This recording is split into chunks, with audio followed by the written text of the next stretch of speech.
तो गाइस कैसे हैं आप सब लोग। ब्लीडिंग फेट के एपिसोड 51 के साथ हाजिर हो। तो लास्ट एपिसोड के एंड पे हमने देखा था कि हमारा योंग मिस मिसो को अपने साथ लेने से मना कर देता है। वो मीडियो से कहता है कि मैं किसी पिकनिक ट्रिप के पर नहीं जा रहा जहां पर मिसो मेरे साथ चल सकती है, ये बहुत ज्यादा खतरनाक हो सकता है। मैं ब्लैक डेथ अलायंस की टेरिटरी में जाने वाला हूँ जहां पर हो सकता है कि मेरा सामना ब्लैक डेथ अलायंस के लीडर किलजून के साथ हो जाए, और जब मेरी फाइट उसके साथ होगी तो मैं मिसो को बचा नहीं पाऊंगा। इसी वजह से मैं मिसो को अपने साथ लेकर नहीं जा सकता, क्योंकि अगर मिसो के साथ वहां पर कुछ भी बुरा होता है, अगर वो वहां पर मर जाती है, तो फिर मुझे ये बताओ कि इल्जाम किसके ऊपर आएगा। ये सारे का सारा इल्जाम मेरे ऊपर ही आने वाला है और मैं ऐसा बिल्कुल भी नहीं चाहता। मैं उसे अपने साथ लेकर नहीं जाने वाला। बात सुनने के बाद मीरियो काफी ज्यादा शांत हो जाती है, फिर साथ उसे कहती है, अब जब तुमने जहां पर मेरे सामने इस तरह की बात की, मेरी बहन जहां पर खतरे में पड़ सकती है, इसी वजह से तुम उसे अपने साथ लेकर नहीं जा रहे, तो फिर ठीक है, मेरी बहन को रहने दो, लेकिन मैं तुम्हारे साथ चलूंगी। तुम्हारा योंग उसे कहता है, लेकिन तुमने तो कहा था कि तुम जहां पर मेरे साथ नहीं जाओगे अगर मैं मिसो को अपने साथ लेकर नहीं जाऊंगा। तो मीरियो उसे कहती है कि बकवास बंद करो, मैं जहां पर तुम्हें अकेले वहां पर कैसे भेज सकती हूँ, वो भी एक अनजान लड़की के साथ। क्या तुम्हें लगता है कि तुम वहां पर जाकर गुलछड़े उड़ा सकते हो, मेरी बहन जहां पर तुम्हारे इंतजार में बैठी रहे। योंग कहता है, अच्छा ठीक है मुझे समझ आ गई, ठीक है तुम मेरे साथ चल सकती हो। जबकि मिस योंग जो कि अंदर बैठी होती है, वो वहां पर सोच रही होती है, लगता है कोई मेरे बारे में जहां पर मेरी पीठ पीछे बातें कर रहा है, मुझे बस ऐसा महसूस हो रहा है।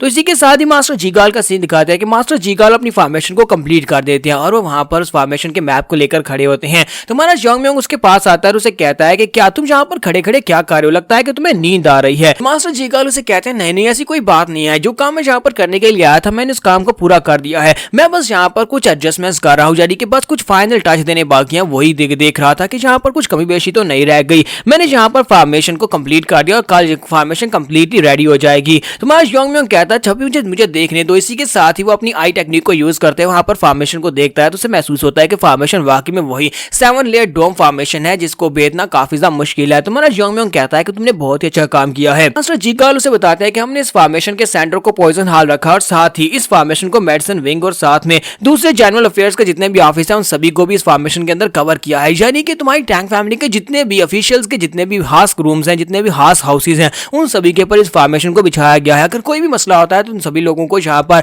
इन हाउसेज की तरफ आना होगा ताकि वो फॉर्मेशन के अंदर आ सके। जैसा कि तुमने यहाँ पर कहा था कि मैं सिर्फ और सिर्फ 7 दिन के अंदर अंदर इसे खत्म करना होगा, तो मैंने यहाँ पर 7 दिन के अंदर अंदर अपना काम मुकम्मल कर दिया है। योंग उसे कहता है कि मास्टर जीगाल तुम तो वाकई में काफी ज्यादा अच्छे इंसान निकले, मैंने तुमसे जो करने को कहा था तुमने वो काम पूरा कर दिया। देखा तुमने जहां पर अगर जहां पर कोई करना चाहे तो वो 7 दिन में एक बड़ी फॉर्मेशन को भी क्रिएट कर सकता है। अगर तुम इसी तरह मेरे दिए हुए कामों को करते रहे तो मुझे लगता है कि मुझे तुम्हारे साथ कोई भी दिक्कत नहीं होगी, मैं तुम्हारे साथ कोऑपरेट कर सकता हूं। और इसके साथ ही मास्टर जीगाल सोच रही होती है, अगर जो यहाँ पर मुझे इसके बदले थोड़ा सा थैंक यू बोल देता तो मुझे लगता है कि ज्यादा अच्छा रहता, क्योंकि मैंने मुफ्त में यहाँ पर इसे फॉर्मेशन बनाकर दी है। तुम्हारा योंग सोच रहा होता है कि अब जबकि मैं यहाँ पर मीटिंग में जाने वाला हूँ, तो मीटिंग में जाने के बाद मुझे अपनी टैंक फैमिली की इतनी फिक्र नहीं रहेगी, क्योंकि इस 7 लेयर वाली डोम फॉर्मेशन की वजह से अगर डीमन कल्ट के लोग यहाँ पर आकर अटैक करते भी हैं तब भी उन्हें काफी दिन लगेंगे इस फॉर्मेशन को तोड़कर अंदर घुसने में, उतनी देर में वापस आ जाऊंगा। साथ ही मेरा योंग कहता है सिर्फ और सिर्फ एक ही काम बचा, और इसी के साथ ही मेरा योंग जो होता है वो एल्डर सा के पास जाता है, और एल्डर सा के पास जाता है तो एल्डर साहब से कहते हैं,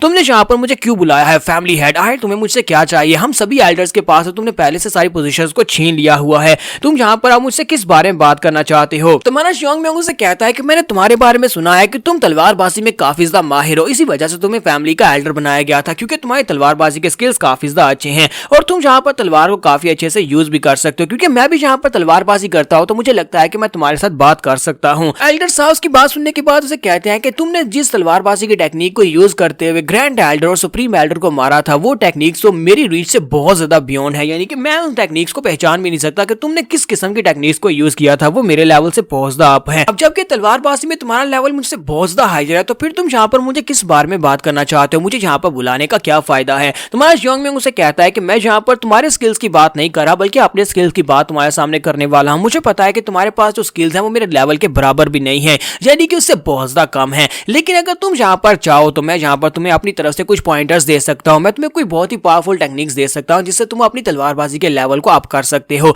तुम्हारे लिए एक बहुत ही अच्छा मौका है, पर तुम्हें यहाँ पर साइड्स को चेंज करना होगा, तुम्हें यहाँ पर सोचना होगा, ये एक बहुत बड़ी अपॉर्चुनिटी है जो खुद यहाँ पर तुम्हारे पास चल कर आई है। तो क्या तुम यहाँ पर उन एल्डर्स का साथ छोड़कर मेरा यानी कि फैमिली हेड का साथ देने को तैयार हो? अगर ऐसी बात है तो फिर मैं यहाँ पर तुम्हें टेक्निक्स दूंगा। ठीक है, साथ ही हमारा योंग उसके साथ भी वहाँ पर डील कंप्लीट कर लेता है। तो इसी तो नेक्स्ट सीन जो होता है हमें दरवाजे के बाहर का दिखाया जाता है, जहाँ पर मास्टर जुनसू और मास्टर ताइहो जो होते हैं वहां से जाने वाले होते हैं। तो जुनसू से कहता है कि प्लीज हमें माफ करना, हमें जल्दी से जल्दी वापस जाना होगा। आपका बहुत बहुत शुक्रिया आपके हॉस्पिटैलिटी के लिए कि आपने यहाँ पर हमें ट्रीट भी किया और साथ ही हमारी बहुत ही अच्छे से मेहमान नवाजी भी की है। तो जुनसू से कहता है कि और साथ ही यहाँ पर मैं दोबारा आपको थैंक यू बोलना चाहता हूँ अपने पूरे ग्वांगडोंग सेक्टर यानी कि जॉइंट सेक्टर की तरफ से, क्योंकि आप लोग यहाँ पर हमारे साथ कोऑपरेट करने वाले हैं। तो मास्टर ताइहो से कहता है कि तुम लोगों का बहुत बहुत शुक्रिया कि तुम्हारी मेडिसिन की वजह से मेरी इंटरनल इंजरीज बहुत ही जल्दी हील हो चुकी है और मैं दोबारा से बिल्कुल नॉर्मल हो चुका हूँ। अगर फ्यूचर में तुम्हारे टैंक क्लैन को कभी मेरी मदद की जरूरत पड़ी बस मुझे एक मैसेज भेज देना, मैं उसी वक्त भागता हुआ तुम्हारी मदद करने के लिए चला आऊंगा। तो मिस जिहे उन लोगों से कहते हैं कि तुम लोगों का बहुत बहुत शुक्रिया जो तुम लोग यहाँ पर इतनी प्यारी प्यारी बातें कर रहे हो, हम लोग इस सब के लिए बहुत ज्यादा ग्रेटफुल है। फिर साथ ही वो कहते हैं कि मैं अपने कुछ एल्डर्स और कुछ एलीट सोल्जर्स को तुम्हारे साथ भेज रही हूँ,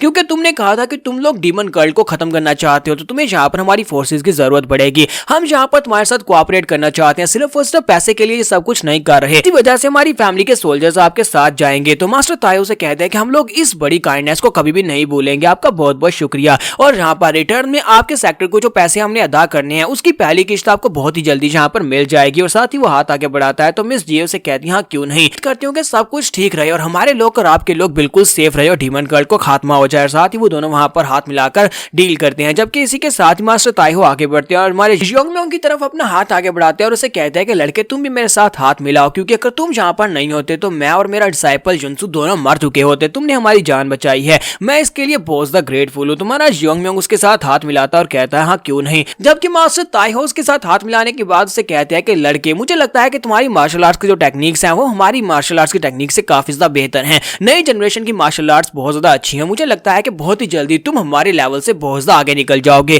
क्योंकि उन्हें ये नहीं पता था कि हमारा योंगम्योंग जो फायर राम है, इसकी वजह से वो उसे ये बात कर रहे होते हैं कि कभी वो उनसे आगे निकल जाएगा। लेकिन इसी के साथ ही मास्टर ताइहो को वहां पर एक बहुत ही बड़ी इमेज दिखाई देती है, एक बहुत ही पावरफुल एक जबरदस्त हो महसूस होता है। तो मास्टर ताइहो इस बात से बहुत ज्यादा घबरा जाते हैं। फिर साथ ही वो पीछे हटते हैं। जुनसू से कहता है कि सीनियर ब्रदर तुम्हें अचानक से क्या हो गया, तुम थोड़ी देर पहले तो यहाँ पर ठीक थे, अब तुम्हारे चेहरे का रंग ही उड़ गया है। ताइहो से कहता है कि नहीं नहीं कुछ नहीं, मुझे लगता है कि अब हमें यहाँ पर से चले जाना चाहिए, चलो फिर चलते हैं। और इसी के साथ ही वहां पर से चल पड़ते हैं। जबकि हमारा योंगम्योंग सोच रहा होता है कि अचानक से क्या हो गया, इसके चेहरे का रंग क्यों उड़ गया है। जबकि मास्टर ताइहो वहां पर सोच रही होती है मैंने इस बच्चे से जब हाथ मिलाया तो मुझे यहाँ पर एक इल्यूजनरी इमेज दिखाई दी, मुझे नहीं लगता कि वो कोई इल्यूजनरी इमेज है बल्कि इस लड़के की मार्शल प्रोवेस है, यानी कि इसकी बॉडी के अंदर इंटरनल एनर्जी है। आखिर किसी एक छोटे बच्चे के अंदर इतनी ज्यादा इंटरनल एनर्जी कैसे हो सकती है। मैं इससे ये कह रहा था कि थोड़े एक्सपीरियंस के बाद कुछ सालों के बाद ये लड़का हमसे आगे निकल जाएगा, लेकिन अब मुझे यहाँ पर अंदाजा हो रहा है कि ये लड़का पहले हमसे बहुत ज्यादा आगे निकल चुका है। अब मुझे ये भी समझ आया कि इनकी फैमिली के यहाँ पर दोबारा से राइज करने की वजह इसकी मदर जिये नहीं है बल्कि यही लड़का है, यही लड़का इनकी फैमिली के दोबारा राइज करने की वजह है। मदर वहां पर अपने सोल्जर्स जो कि उन लोगों के साथ जाने वाले उनसे कहती है तुम्हें पता है ना कि हमारी फैमिली का मोटो क्या है, हम लोग एहसान का बदला 10 गुना चुकाते हैं और किसी के साथ नफरत हो तो उसको भी 10 गुना चुकाते हैं। तो अब यहाँ पर ये वक्त आ चुका है, चाहती हूँ कि तुम यहाँ पर फैमिली के नाम पर, क्योंकि मैं यहाँ पर तुम्हारी फैमिली के हेड होने के नाते तुम्हें वहां पर भेज रही हूँ, तुम्हें अपने मिशन को पूरा करके ही वापस आना होगा। जबकि हम लोगों ने उनके साथ हाथ मिलाने का वादा किया है तो फिर हम लोग यहाँ पर उनका साथ जरूर देंगे, हमारी किस्मत उनकी किस्मत के साथ जुड़ी हुई है, हमें यहाँ पर डीमन कल्ट को हराना ही होगा और तुम सभी लोगों को मुझसे वादा करना होगा कि तुम लोग इस मिशन को पूरा करके सही सलामत वापस आओगे। तो वो सभी सोल्जर्स कहते हैं जी मैम हम सभी को समझ आ गई। जहाँ पर एपिसोड 51 का एंड होगा और नेक्स्ट एपिसोड में देखेंगे हमारा योंगम्योंग जो है वो सिचुआन की मीटिंग के लिए निकलने वाला है। तो एपिसोड की एक्सप्लेनेशन अच्छी लगी हो तो कमेंट करके जरूर बताइएगा और वीडियो को लाइक करना मत भूलिएगा। Thank you.